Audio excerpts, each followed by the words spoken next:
Ready.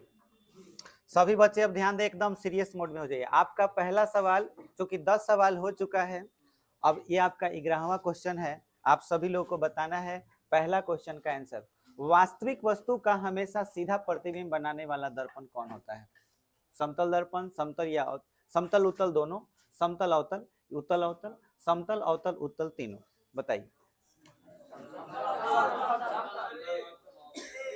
ए वाले लोग हाथ उठाए, देखिए वोटिंग करना है कि कितने। ए वाले लोग हैं। बी, कितना सोच पा रहे हो ये पता चल जाएगा। बी, कुछ कुत्ता दोनों में उठा रहा है, तो एक पर उठाना है, एक पे।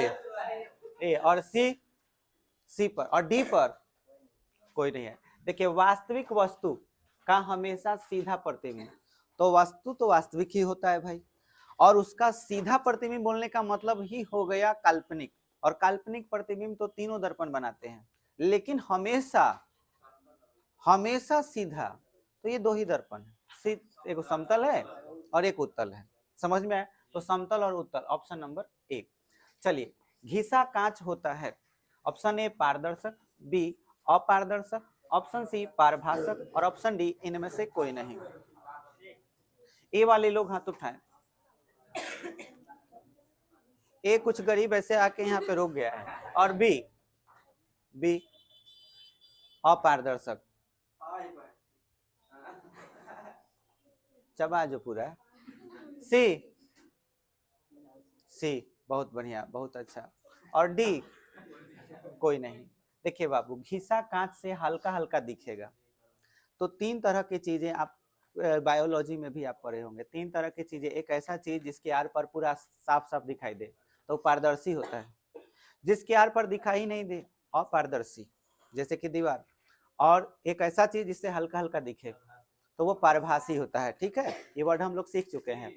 तो पारभासी या पारभाषक आप बोल सकते हो। तो घिसा हुआ कांच में क्या पूरा ही नहीं दिखता, थोड़ा बहुत धुंधला तो दिखता है, तो इसलिए वो क्या होगा, पारभाषक, ऑप्शन नंबर सी। चलिए, आपतन कोण आई और परावर्तन कोण आर हो तो ए, वाह बहादुर, इतना मतलब भारी सवाल को तुमने इतना जल्दी बता दिया है ना, ये कोई भी बता देगा। आई बराबर आर, इतना आसान, ऐसे कोई तीर मत नहीं मार लिया तुम, समझ में आया? ये रहा। वस्तु से छोटा प्रतिबिंब कौन बनाता है?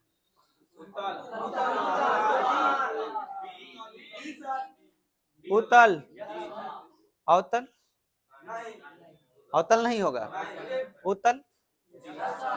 बहुत बढ़िया बहादुर, बहुत बढ़िया, बहुत अच्छी बात है। उत्तल ही केवल क्या करता है, देखिए बार बार अपना आंसर मत बदलिए, एक आंसर कंफर्म रखना है, आंसर डी होगा। कैसे? ये हमेशा वर्ड नहीं लगाया है, खाली पूछा है कि वस्तु से छोटा प्रतिबिंब कौन बनाता है। अगर बोलता कि हमेशा छोटा कौन बनाता है तो उत्तल हो जाता है, लेकिन बोला है कि वस्तु से छोटा, तो आप अवतल में भी पढ़े हुए हो, अवतल में भी याद होगा कि वस्तु जब अनंत पर होता है तो फोकस पर छोटा प्रतिबिंब बनता है। समझ में आया? अनंत से थोड़ा आगे घसकाओ तो भी छोटा ही प्रतिबिंब बनता है, तो छोटा बड़ा ये दोनों बनाता है, और हमको बताना है छोटा, तो आंसर क्या होगा, उत्तल और अवतल दोनों। ऐसा ऑप्शन में कहीं है तो देखो, ए और बी दोनों सही है, तो ऑप्शन नंबर डी हो जाएगा। समझ में आया? तो घबरा के आंसर मत मारिए, सोचिए पहले, चारों ऑप्शन देखिए तब आंसर मारिए। चलिए बताइए, एक अवतल दर्पण में ध्रुव और फोकस के बीच रखी वस्तु का प्रतिबिंब बनता है, केस नंबर 6, बताइए। बड़ा वास्तविक, बड़ा आभासी। ए वाले हाथ उठाए। ए बी, बहुत बढ़िया। देखिए अवतल दर्पण याद आया, ध्रुव हाई हो गया, अब फोकस हाई हो गया, इसके बीच में वस्तु रखते हो, प्रतिबिंब पीछे बनता है, सीधा और बड़ा बनता है, तो काल्पनिक है ना हुआ, दर्पण के पीछे काल्पनिक प्रतिबिंब होता है, तो आंसर होगा क्या, बड़ा और आभासी, ऑप्शन नंबर बी। बहुत बढ़िया, ऑप्शन नंबर बी हो जाएगा। क्वेश्चन नंबर 16, मोटर गाड़ी का पार्श्व दर्पण होता है। मोटर गाड़ी का पार्श्व दर्पण, पार्श्व दर्पण जानते हो? पार्श्व दर्पण मतलब साइड मिरर, कैसा होता है? पार्श्व दर्पण बोले तब सोचे ओ, तब तो उत्तले होगा, इन साइड मिरर बोले तो आंसर क्या हो जाएगा, उत्तल, ऑप्शन नंबर बी। बहुत बढ़िया। चलिए नेक्स्ट क्वेश्चन 17 नंबर, दाढ़ी बनाने में सी, अवतल दर्पण, बहुत बढ़िया, ऑप्शन नंबर सी सही जवाब। देखो 2011 और 14 में ये आ चुका है क्वेश्चन यहाँ पे। नेक्स्ट 18 नंबर, गोलीय दर्पण में फोकसांतर और वक्रता त्रिज्या के बीच संबंध है। R बराबर 2a, ये भी पूछा हुआ क्वेश्चन है 2013 में, ऑप्शन नंबर बी, बहुत बढ़िया। नेक्स्ट बताइए, a बराबर r/2 सत्य है। ऑप्शन नंबर ए अवतल दर्पण में, ऑप्शन नंबर बी उत्तल दर्पण में, ऑप्शन सी समतल दर्पण में। आंसर ए और बी दोनों, अवतल में भी उत्तल में भी, तो आंसर डी हो जाएगा। चलिए 20 नंबर क्वेश्चन बताइए, आवर्धन m का ऋणात्मक मान बताता है, ये बहुत अच्छे से बताए थे, m का मान ऋणात्मक हो तो क्या होगा, ये भी क्वेश्चन 18 में पूछा हुआ है।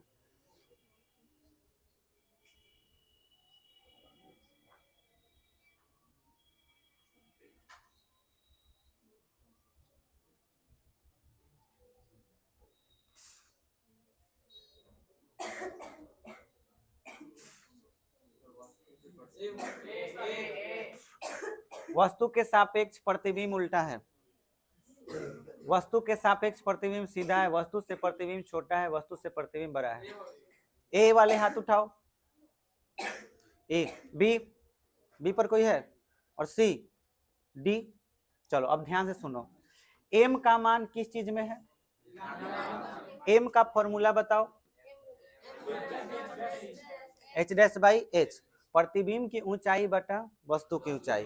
अब आपको मालूम है दर्पण कोई भी हो, है ना, अगर वस्तु ऊपर और प्रतिबिंब भी ऊपर, अगर ऐसा रहा तब ये दोनों प्लस होगा, समझ में आया, और दोनों जब प्लस होगा तब आवर्धन का मान प्लस आएगा। और आपको अच्छी तरह मालूम है कि वस्तु ऊपर और प्रतिबिंब ऊपर तो काल्पनिक प्रतिबिंब होता है, समझ में आया।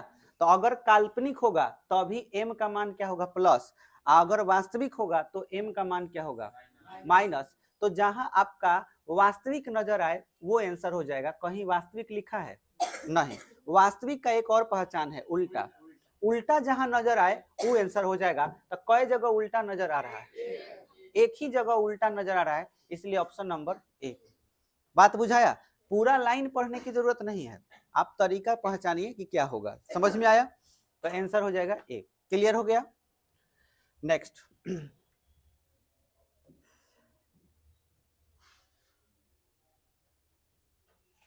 चलिए 21 नंबर क्वेश्चन आपके सामने है,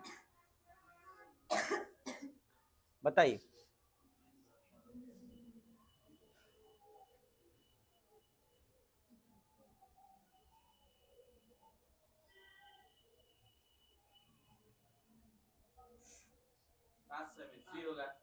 सी, सी वाले हाथ उठाओ, सी एक ही आदमी है, बाकी लोग भी पढ़ रहे हैं, पढ़ो।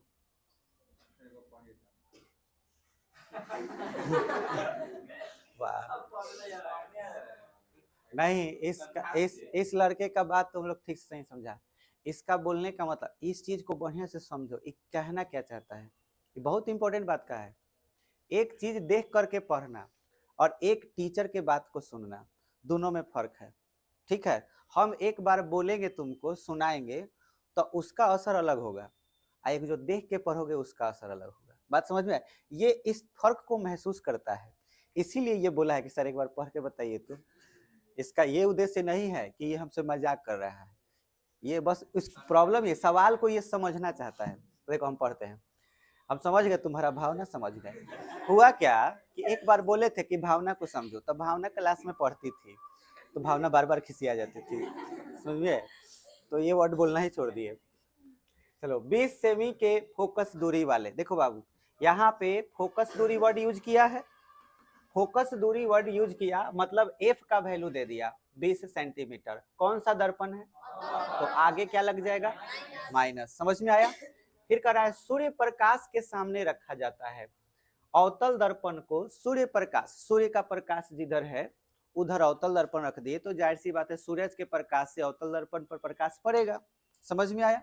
अच्छा ये कहता है इसके सामने डी दूरी पर रखी माचिस की तिल्ली, माचिस की तिल्ली जल उठती है, माचिस की तिल्ली जल उठती है। भाई अपने आप माचिस का तिल्ली कैसे जल जाएगा? ये तो तभी हो सकता है जब उसे सूरज का प्रकाश भरपूर ऊर्जा में के रूप में मिलता हो। तो आपको मालूम है अवतल दर्पण सारे प्रकाश को क्या करता है? इकट्ठा करता है। और कहाँ इकट्ठा करता है? फोकस पर। यही एक ऐसा जगह है जहां प्रकाश की सारी ऊर्जाएं इकट्ठा होती है। समझ में आया? तो माचिस की तिल्ली अगर जल गई है, इसका मतलब माचिस की तिल्ली है कहाँ? फोकस पर। समझ में आया? तो कॉमन सेंस लगाने वाली बात है, फोकस पे ही माचिस की तिल्ली थी, तभी तो ये जली। और ये कह रहा है कि इसके सामने डी दूरी पर माचिस की तिल्ली रखी गई है। वो डी की दूरी है कौन? माचिस की तिल्ली डी दूरी पे रखी गई है। ये देखो अवतल दर्पण, इधर सूर्य है, इधर प्रकाश आया और प्रकाश आकर के ऐसे बहुत सारे प्रकाश आ रहे हैं और यहाँ पे इकट्ठा हो रहे हैं। यहाँ तुम्हारा माचिस का तिल्ली है। समझ में आया? यहाँ माचिस का तिल्ली है, ये जल उठा और ये कितना दूरी पे है? डी दूरी पर, जबकि फोकस की दूरी कितनी दी हुई है? 20। अरे ये डी दूरी ही तो फोकस दूरी है। बात समझ में आया? तो आंसर क्या होगा? 20 ही होगा, ऑप्शन नंबर ए। बोलो बुझाया कि नहीं बुझाया? फिर से बताएं। देखो नहीं बुझाया, किनको किनको नहीं बुझाया? देखो इसके सामने डी दूरी पर माचिस की तिल्ली रखी गई है। माचिस की तिल्ली कहाँ रखी गई है? ये रहा अवतल दर्पण, ये मुख्य अक्ष हो गया, और ध्रुव से ही ना दूरी मापते हैं, तो इससे कितना दूरी पर क्या रखा गया है? माचिस की तिल्ली यहाँ रखा गया है। सारे प्रकाश आकर के यही ना इकट्ठा होंगे, तो आपको मालूम है कि इसको फोकस भी तो बोलते हैं, और यहाँ से यहाँ तक की दूरी को फोकस दूरी कहते हैं।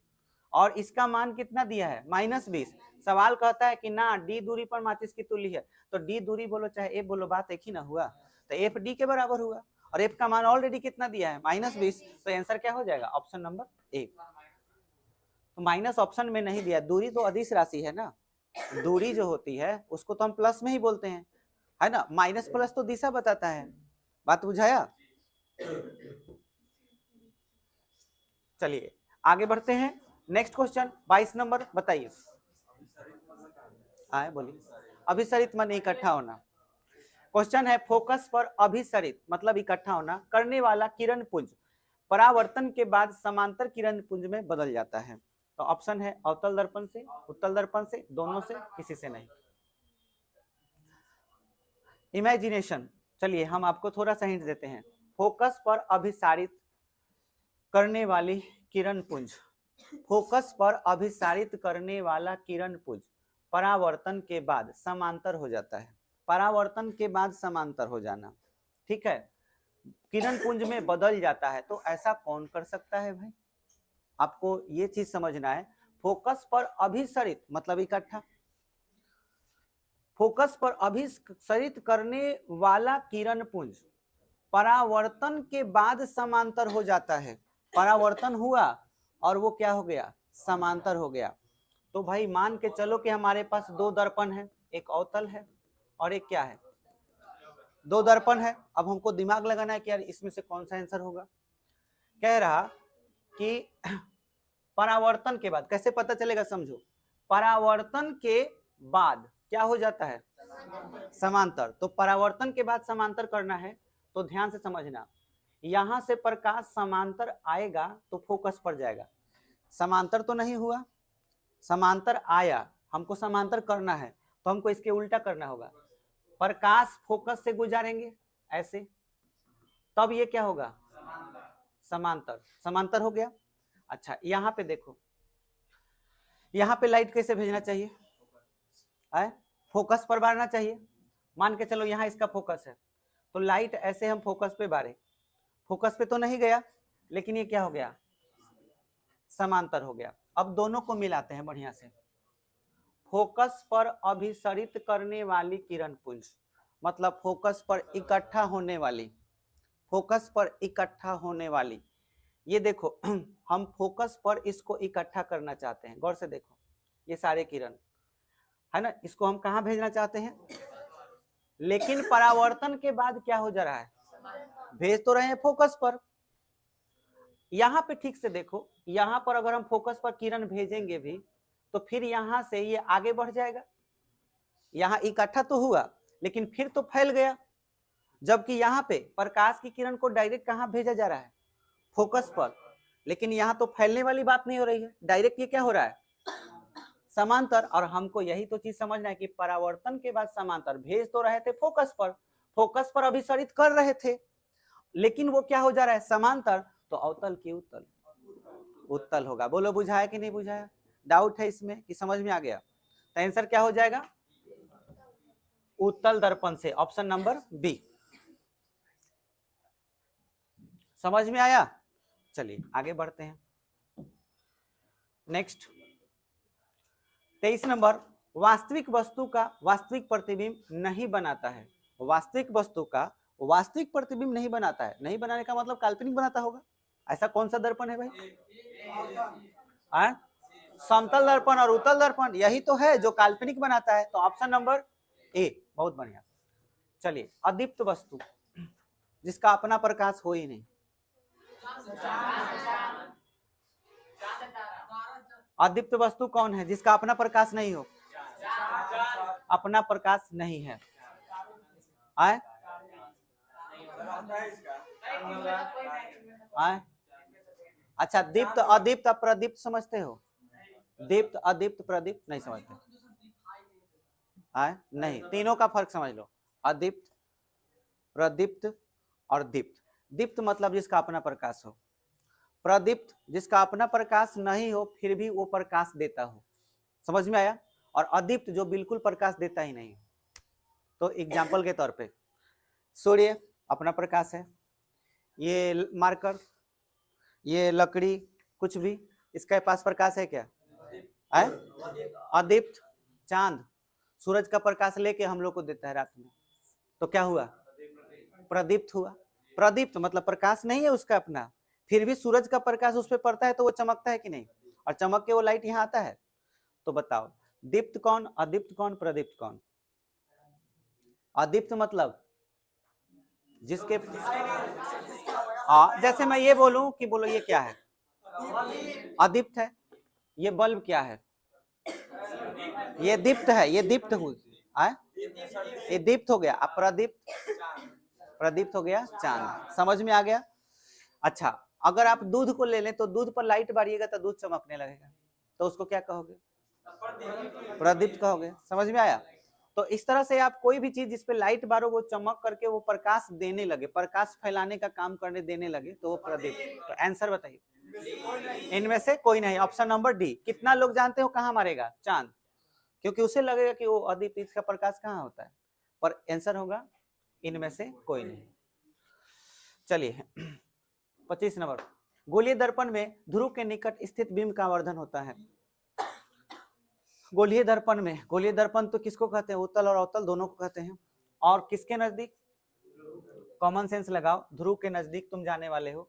कोई भी दर्पण ले लो, कोई भी दर्पण, उत्तल चाहे अवतल, मान लो कि अवतल ले लिए, यहाँ ध्रुव है, ठीक है। अपने आप को फील करो थोड़ा सा, मान के चलो तुम्हारे सामने एक दर्पण है, ये दर्पण ही है मान के चलो, आंसर क्या होगा? क्या होगा? डी, इनमें से कोई नहीं। गोलीय दर्पण में ध्रुव के निकट स्थित बिंब का आवर्धन क्या होता है?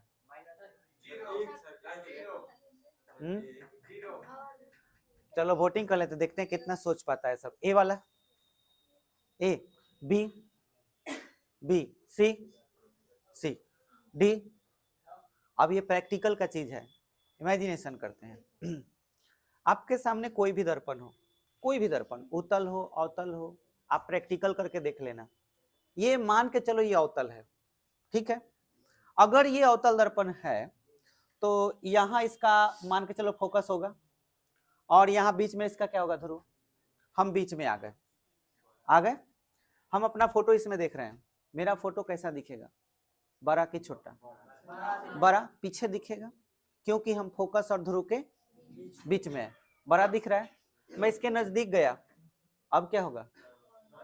खूब सट गया, एकदम सट गया, तब एकदम सेम टू सेम मैच कर जाएगा। ऐसा होता है कि नहीं?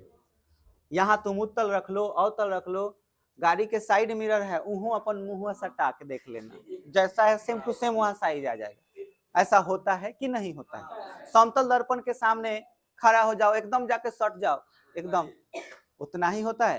तो कोई भी दर्पण हो, तुम अगर उसमें सट जाओगे ना, एकदम ध्रुव में सट जाओगे, तो तुम्हारे साइज के बराबर इमेज बन जाएगा और सीधा सीधा बनेगा, जैसे हो वैसा, H H dash same to same. और ऊपर ये भी, ऊपर ये भी, तो जब दोनों ऊपर तो दोनों प्लस। अगर ये 10 मीटर तो ये भी 10 मीटर, ये 10 सेंटीमीटर तो ये भी 10 सेंटीमीटर। आवर्धन का formula M H H dash by H, answer क्या होगा? 1। बोलो क्लियर हुआ? -1 भी नहीं होगा, 1 होगा, ऑप्शन नंबर 1। बोलो समझ में आया? क्लियर हो गया? नेक्स्ट, प्रकाश किरण है, बताओ। प्रकाश किरण है,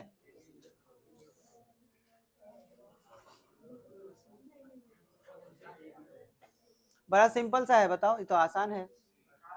प्रकाश किरण क्या है? एगो है किरण का बिंदु पथ, एगो प्रकाश का बिंदु पथ, कोई एक ही सही है इसमें से, हयो हटा दो, ना सी होगा ना डी होगा।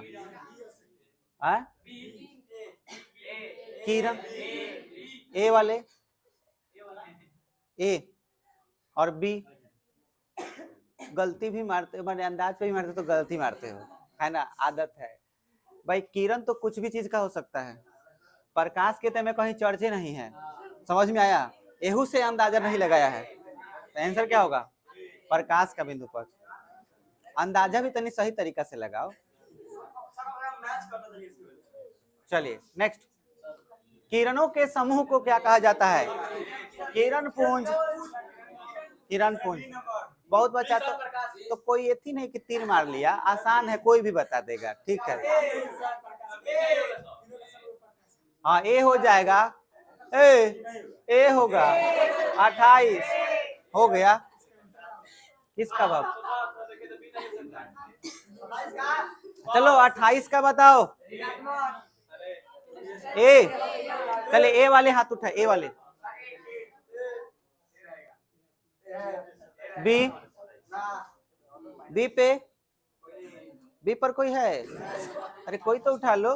बी, सी, सी पे है? डी, कोई है? कोई नहीं।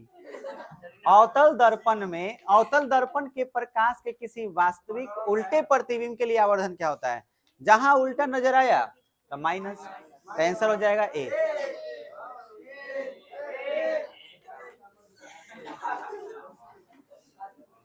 उनतीस, अवतल दर्पण में आभासी सीधे प्रतिबिंब के लिए आवर्धन धनात्मक हो जाएगा, बी हो जाएगा, बी।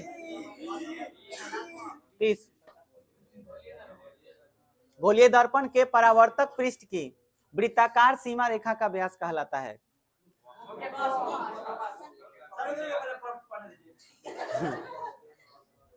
सब बहुत बढ़िया, सब बताएं, कुछ ऐसा नहीं जो नहीं बताएं, खाली सोचेगा तो आंसर आ जाएगा।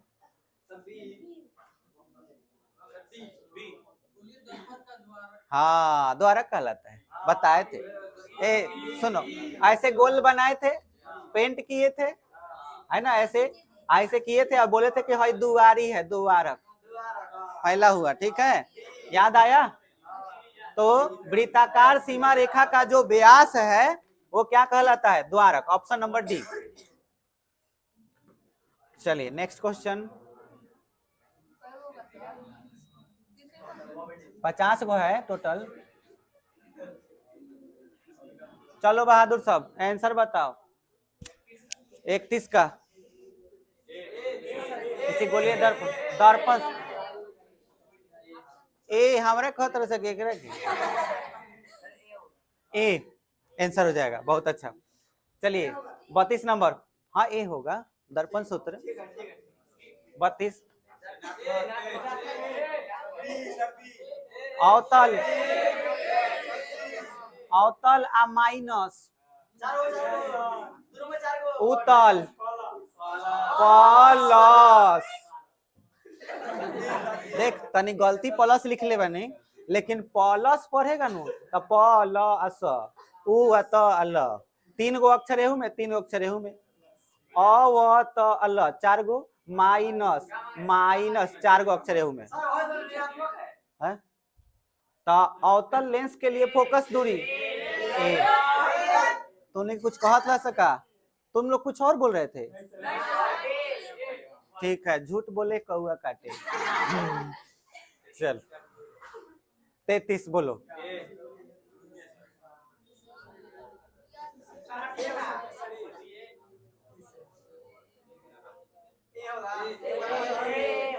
ए बोलिए दर्पण का रैखिक आवर्धन एम क्या होगा यदि प्रतिबिंब का आकार एच डैश और वस्तु का आकार एच हो, आवर्धन एम था एच डैश बटा एच, ऑप्शन नंबर ए। तो फॉर्मूला ही पूछ दिया है।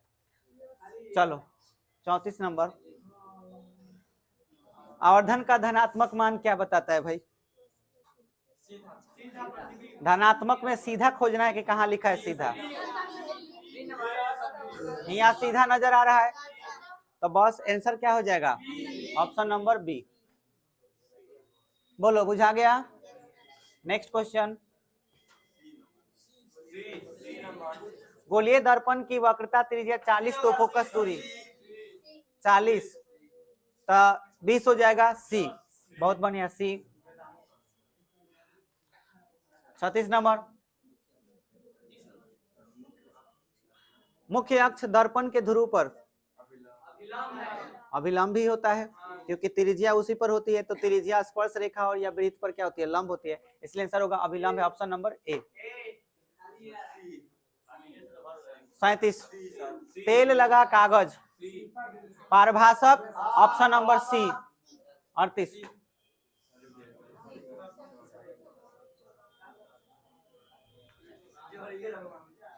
दर्पण की चौड़ाई को, हाँ सही बोल रहे हो, दर्पण की चौड़ाई, आंसर क्या होगा? द्वारक, ऑप्शन नंबर बी। 39,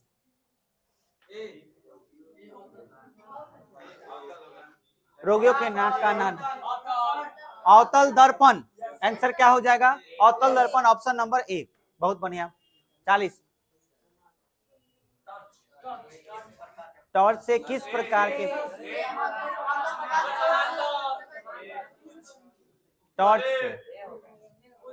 टॉर्च से किस प्रकार के प्रकाश पुंज की प्राप्ति होती है? समांतर, अपसरित। तो भाई आपको टॉर्च के भीतर देखना होगा कि कौन सा दर्पण होता है। यहाँ बल्ब होता है, यहाँ बॉल लगा होता है इस जगह पर। ये कौन सा दर्पण होता है? जब लाइट यहाँ से निकलेगा तो लाइट इस पर पड़ेगा ना, तो सारे लाइट को ये इकट्ठा करेगा कि फैलाएगा? आए?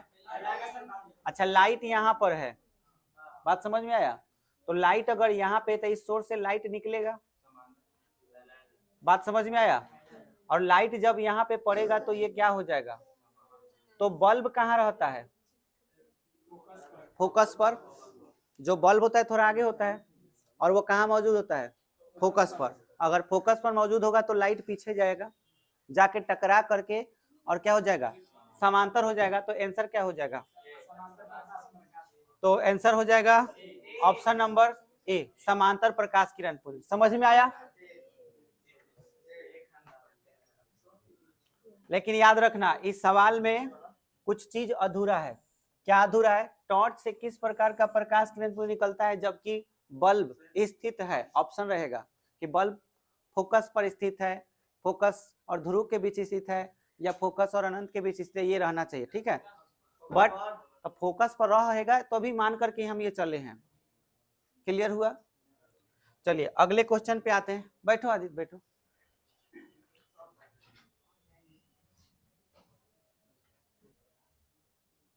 हाँ 41, ए उजरे फूल, ए देखो 41 बताओ, सोचो।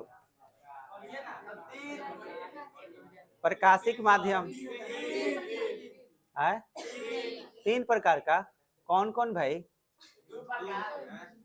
अच्छा 3 ना होगा तो 2 होगा।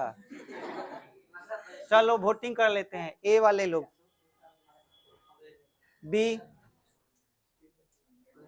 सी और डी। प्रकाशिक माध्यम 2 गो, एगो सघन माध्यम, एगो विरल माध्यम। तीसरा का सोच लिए हो? आके कुछ सोचबे रहे कि अंदाज पे पारे हो? तो आंसर होगा ऑप्शन नंबर ए, दो प्रकार के, सघन और विरल। प्रकाश तरंगे होती हैं विद्युत चुंबकीय तरंग, ऑप्शन नंबर बी, बी। बहुत अच्छा, हो गया।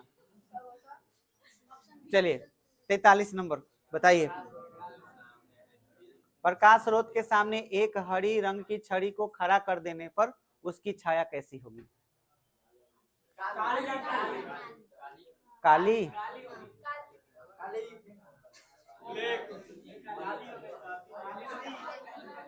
ए वाले हाथ उठाओ, ए वाले। बी, बी पर, सी, सी और डी। चलो अब देख लेते हैं क्या क्वेश्चन है। प्रकाश स्रोत के सामने, तो प्रकाश स्रोत जो भी होगा वो किस रंग का होगा इसमें नहीं बोल रहा है। एक हरी रंग की छड़ी, तो मुझे हरा रंग ले लेना होगा, और ये है क्या? अरे सुअर कहीं का, भाई छड़ी हो गया, हरा रंग का छड़ी को प्रकाश अच्छा खड़ा कर देने से उस पर छाया कैसी होगी? ध्यान दें, प्रकाश स्रोत के सामने एक हरी छड़ी को खड़ा कर दें, तो प्रकाश स्रोत के सामने हमको खड़ा करना है। तो मान के चलिए यहाँ पे प्रकाश स्रोत है, तो इससे लाइट निकलेगा, ऐसे ऐसे लाइट निकला। अच्छा, खड़ा कर देने पर उसकी छाया, तो छाया तो इधर बनेगा पीछे।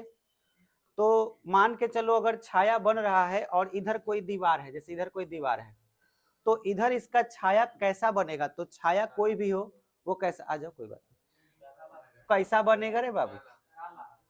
छाया कैसा होता है? काला होता है। तो आंसर क्या होगा? ऑप्शन नंबर सी।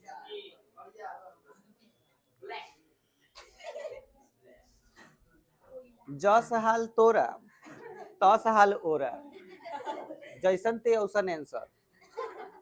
समझ ले किसी तरीका।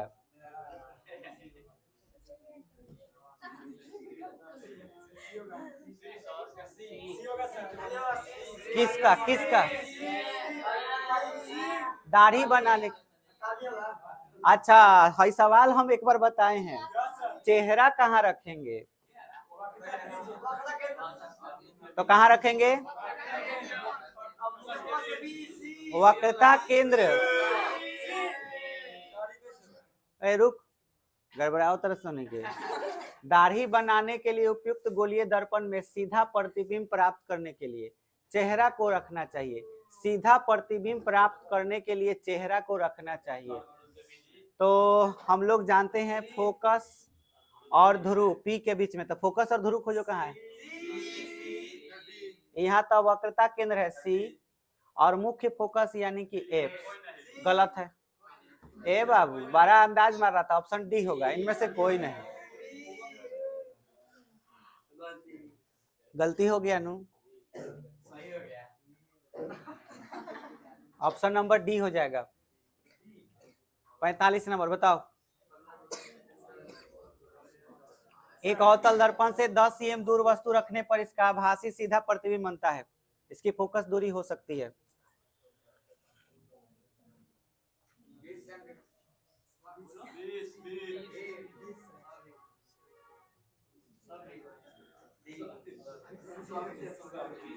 हो गया। जो सवाल कलम से बनेगा वो मुंह से कैसे बना दे रहे हो? वाह। अवतल दर्पण से 10 cm दूर वस्तु, ये यू का मान हो गया, जो कि किस चीज में होगा? माइनस में। इसका आभासी सीधा प्रतिबिंब बनता है।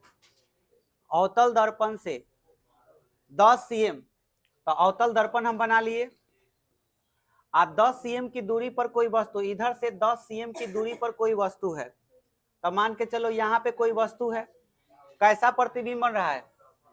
आभासी। आभासी तब पीछा ही बनता है, आभासी तब पीछा ही नहीं बनेगा। और ये तभी हो सकता है जब ये वस्तु फोकस और किसके बीच में हो? ध्रुव के बीच में।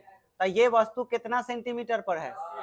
10 सेंटीमीटर पर। अब ये कहता है कि इसकी फोकस दूरी हो सकती है, तो देखो फोकस दूरी होगा तो कितना होगा? तो 10 से ज्यादा ही होगा। ये तो बात कंफर्म है, क्योंकि वस्तु कहाँ है? फोकस और ध्रुव से। तब 10 से ज्यादा कौन सा ऑप्शन है? तो इसमें 10 सबसे 10 से ज्यादा तीनों है, तो आंसर क्या हो जाएगा? डी।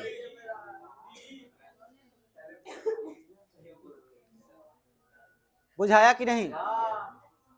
चलो बताओ।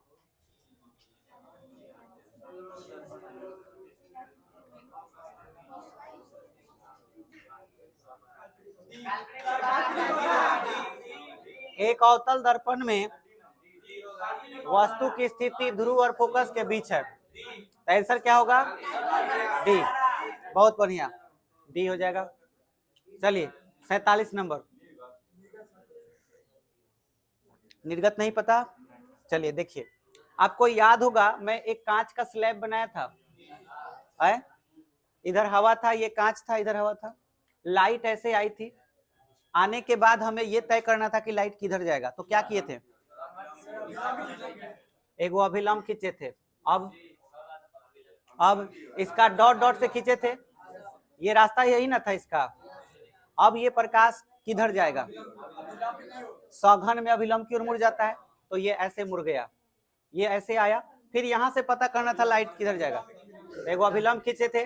अब ये ऐसे जा रहा था, लेकिन दूर, यानी ऐसे हो गया।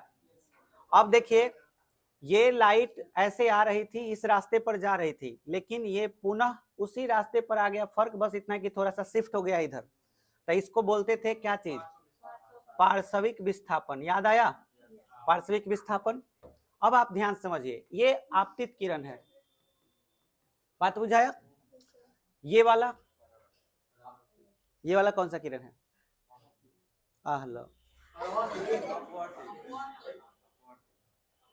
यही जगह कहावत कहल जाला कि रामायण खत्म हो गए, आप पते चले कि राम जी के बियाह कब। मत याद कर। अपवर्तित किरण, ये आपतित किरण और ये अपवर्तित किरण, समझ में आया? अगर इधर चला जाता दर्पण तो ऊपर परावर्तित किरण होता। तो ये कौन सा किरण? आपतित, और ये अपवर्तित। फिर माध्यम यहाँ चेंज हुआ है, तो अब यही किरण इस जगह के लिए आपतित कहलाएगा, और ये क्या कहलाएगा? अपवर्तित। समझ में आया? लेकिन माध्यम देखा जाए तो पहले हवा था, फिर कांच हुआ, फिर क्या हुआ? तो बताओ अपवर्तन कई बार हो रहा है? 3 बार करे। कैसे? अपवर्तन 2 बार, एक यहाँ हुआ और एक यहाँ हुआ। तो इस पूरे सिस्टम में ये वाला आपतित किरण, समझ में आया? और ये सबसे लास्ट में जो है इसको निर्गत किरण कहेंगे। बोलो बुझाया?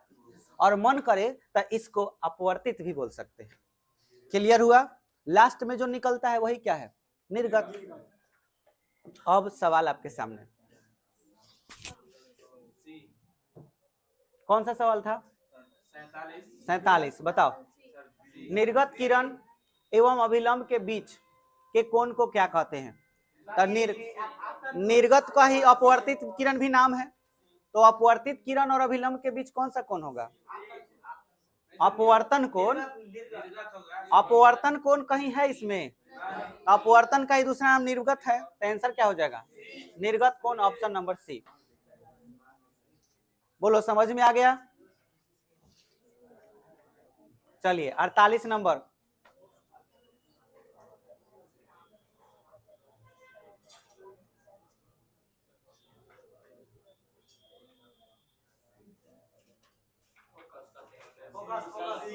आंसर सी हो जाएगा, फोकस कहते हैं। मुख्य अक्ष के समांतर चलने वाली प्रकाश की किरण अवतल दर्पण से परावर्तन के बाद मुख्य अक्ष के एक बिंदु से होकर गुजरती है, बताए थे, और उस बिंदु को ही हम लोग क्या कहते हैं? फोकस। तो ऑप्शन नंबर सी हो जाएगा। चलिए 49 बताइए, किस दर्पण का दृष्टि क्षेत्र बड़ा होता है? दृष्टि क्षेत्र,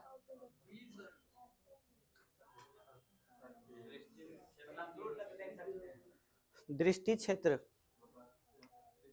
मतलब कि दर्पण में तुम ज्यादा देख पाओ, ज्यादा से ज्यादा वस्तु देख पाओ। जैसे मान के चलो सामने तुम्हारे 3 दर्पण रखे हुए, मतलब मैं ये बोल रहा हूं ना कि सामने 3 दर्पण है, इधर 50 लोग हैं, कौन से दर्पण में 50 लोग दिखेंगे? उत्तल। तो दृष्टि क्षेत्र किसका बड़ा हुआ? सी, उत्तल दर्पण का, ऑप्शन नंबर सी।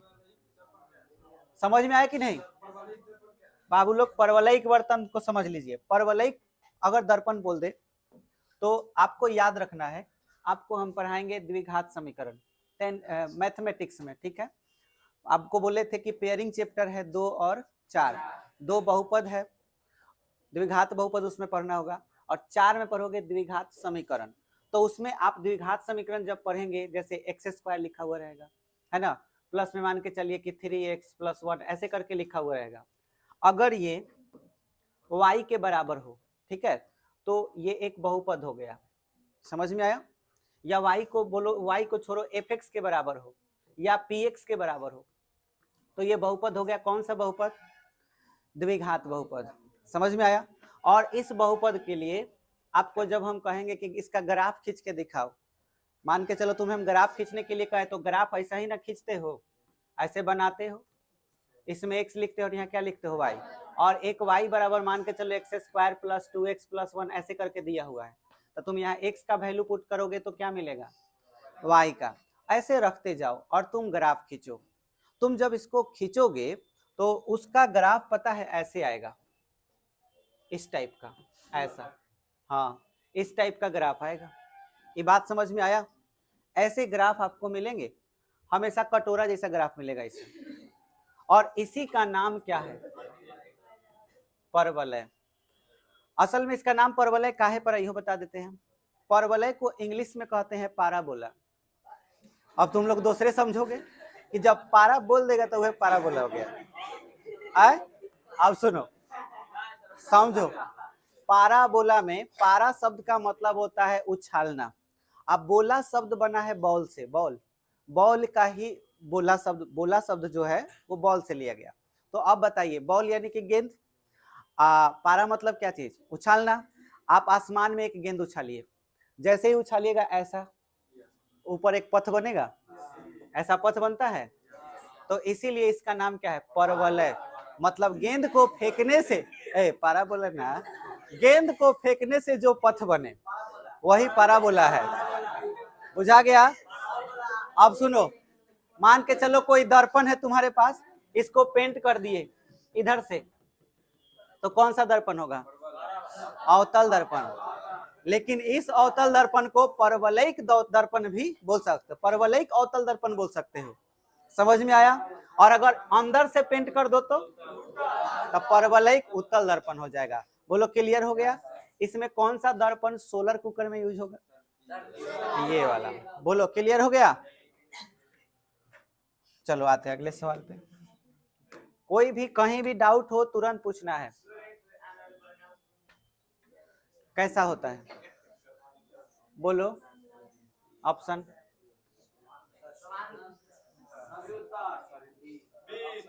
ए अपसरित, संसरित, समांतर, संसरित। संसरित मतलब एक जगह इकट्ठा, अपसरित मतलब फैलना, और समांतर मतलब समझ रखना। ए हो जाएगा।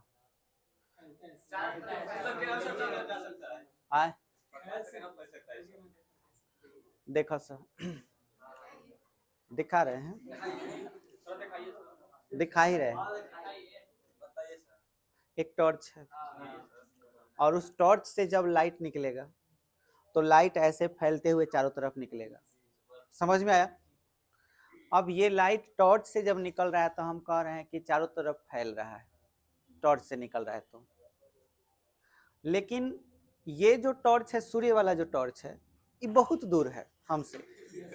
बात बुझाया? वो पहले ही फैल गया है, अब फैल के ओकरा बाद चला है। बात बुझाया? तो जब फैल के उसके बाद चला है तो हमारे पास आते आते वो क्या हो जाएगा? समांतर। बुझाया? तो जब कोई सोर्स के नजदीक रहो, प्रकाश के स्रोत के नजदीक रहो, तो उस जगह पर खड़े रहकर कह सकते हो कि हाँ अपसरित हुआ। लेकिन सोर्स से बहुत दूरी पर हो, अनंत पर हो, तो उस कंडीशन में आप क्या कहेंगे? समांतर। तो आंसर क्या होगा? सी। बोलो क्लियर हो गया? आंसर सब कोई लिख लिया है? चलिए एक क्वेश्चन आपके ग्रुप में चला जाएगा आज, ठीक है, अभी तुरंत चला जाएगा, और बाकी लोग यूट्यूब से कर लेंगे।